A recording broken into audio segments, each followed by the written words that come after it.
Hi everybody, my name is Tel Silichana from Learn Animation, and I'm here to take you through my digital painting process.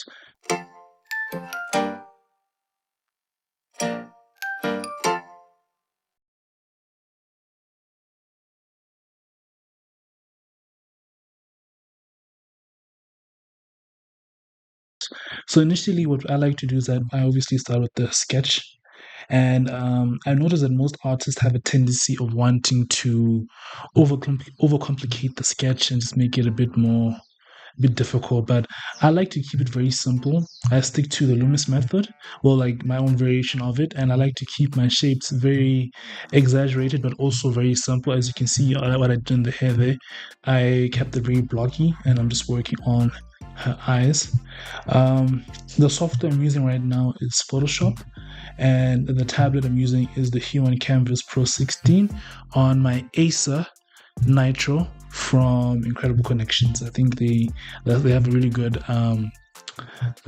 line of stuff there that you can use if you're trying to get into digital painting. The laptops are actually top tier. So essentially, what I'm doing is that I'm making the sketch layer, or the sketch on layer one.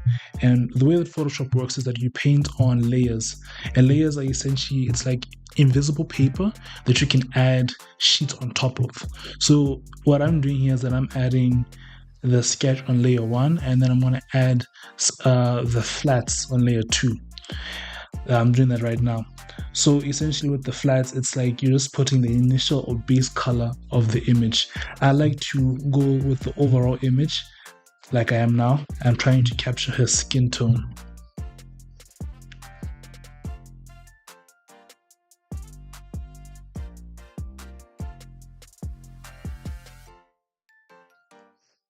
And I'm just going through everything and just seeing everything else. So now these flats are on layer two.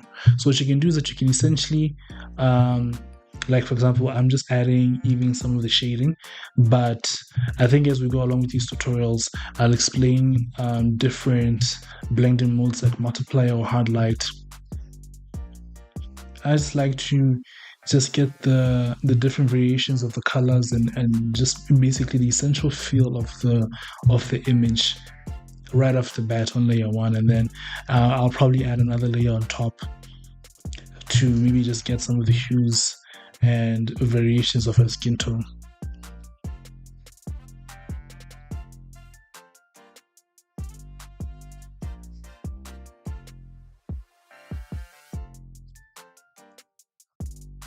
Mm. I'm also using the eye picker to kind of blend in some of those the skin color with the shading that I added in the image. And essentially, with digital painting, it's the same as traditional painting. It's just that there's a lot more freedom and also Control Z, which is undo, and making mistakes is not as detrimental as it is with traditional painting. So I'm just trying to get the feel for everything. This is just my own way of painting. I like to keep it very rough, because I did start off as a traditional artist before I went into digital painting. And I think what we're trying to do with the company is that we're trying to push that we can introduce this to more traditional artists as a means to maybe up the process, open new markets.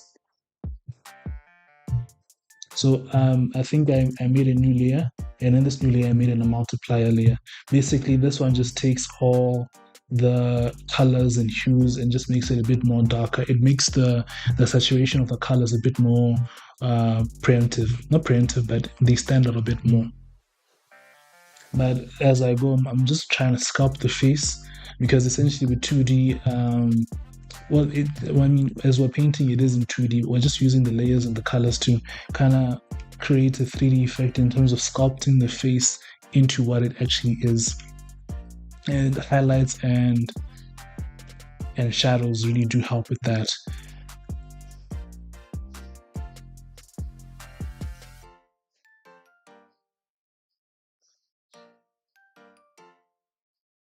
Yeah, and the beauty of digital painting is that, as you can see now, I'm just exaggerating or extending aspects of the image. Like I moved her lips, and it was very easy for me because I was working on a separate layer. So working on layers helps you because instead of doing everything on one layer or doing everything on paper, and then you have to erase and maybe that risk damaging some of the image, you can basically now work freely on one layer and know that you're not affecting anything below. Maybe just the overall look of it, but it's normally to improve. So as I've entered this stage on a new layer, I'm just now sculpting everything a bit more properly now. I'm adding a bit more shadows, a bit more light, just to kind of add the form of the image.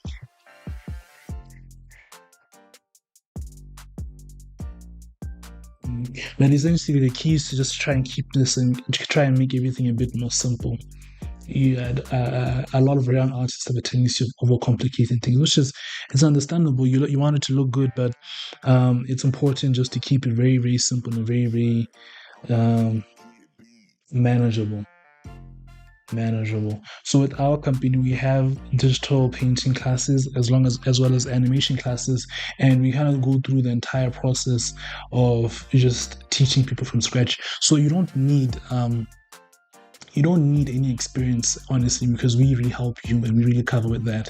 Um, we do a whole bunch of stuff. We also have anatomy classes every Saturday and a free comic book incubator.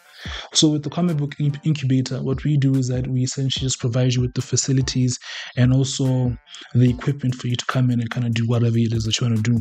Whether you want to make a comic book, a little webtoon, illustration, and we have a lot of industry professionals that come in. So in terms of getting a mentorship or having somebody to ask questions, people are there. People are available. Yeah, I think now I've added a few more layers on top, and I'm just working on defining the image, making everything kind of stand out.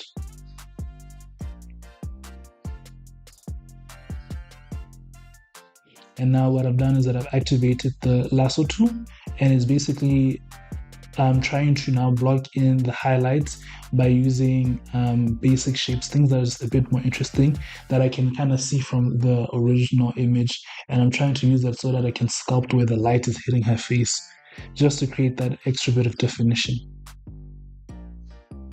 It's looking really nice. Looking really nice. Sometimes I surprise myself. Sometimes I wake up, I don't know how good I am. Just really good.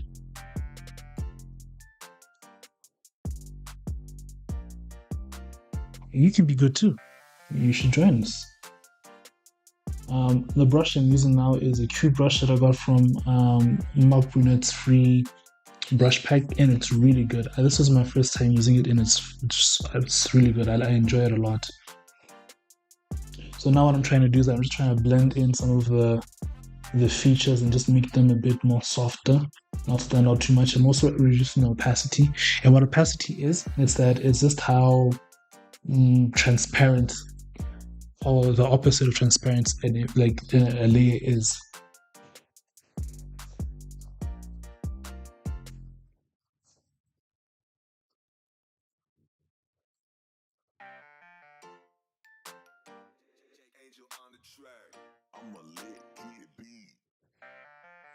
Now I'm just adding some of the shadows into the lips just to give it a bit more depth, you know. And I'm also adding highlights just to make it stand out a bit more. Also adding them on the rim of the lips.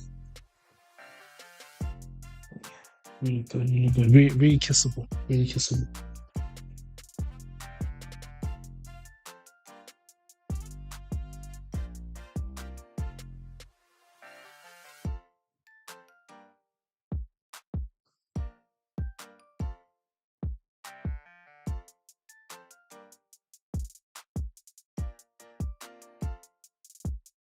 Yeah. So now what I'm doing is that I'm just trying to make some of those hard brush strokes a bit more nuanced, a bit softer.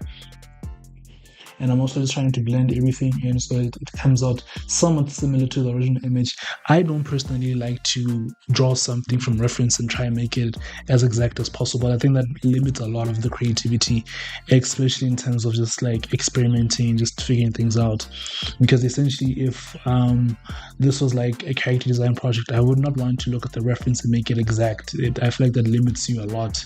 So just playing around and just trying to get the essential essence of the image, and I think I did that actually. So now what I'm doing is that I'm just extending everything else. I think I'm going to be blocking some of the hair. Yeah, I'm blocking some of the hair next, and then I'll do the costume quickly. Because for me, I've essentially my goal with this study was just to get the face properly and see how it'd be like to paint a portrait with these brushes, especially since they're free brushes. So if you have Photoshop or Krita or any of the softwares that you can find for digital painting, I'd suggest you get it. If you have an iPad or an iPhone, you can also use Procreate because that stuff is really, really good. Yeah. And I'm just adding an underlayer of green, and then I add black on top just so I can at least get that variation of the jacket. And I'm just doing the background, and then I add some light to make sure that our image is popping. I think as we go along with this YouTube series, I'll dive in a bit more into values and saturation and hues, just so that we have a better understanding of like all the tools available to us when it comes or when we start doing digital painting. Right now, I'm doing a little cheat that comes with digital painting. So for the traditional artists out there, please, please, please do not be afraid to hit us up and just ask for demonstrations on digital painting. We will provide the tools for you for free. And if you are looking to purchase, you can purchase through us. We are working on partnerships with other companies, but with us, there's a company that we buy things from overseas. So right now I'm using the perspective tool to kind of put the image in perspective and make it a bit closer to what I saw with the reference. And I like the way it's coming out. It's coming real good. It's coming real nice. I'm just adding some additional uh, highlights just to make it pop. Um, I like it. Sometimes I do these things and I surprise myself. My forte isn't digital painting. I'm more of an animator, storyboarder, but I surprise myself sometimes. So yeah, that's it. That's it. That's the end of the series. Please, please, please. We're having a holiday camp on the 9th to the 20th of December.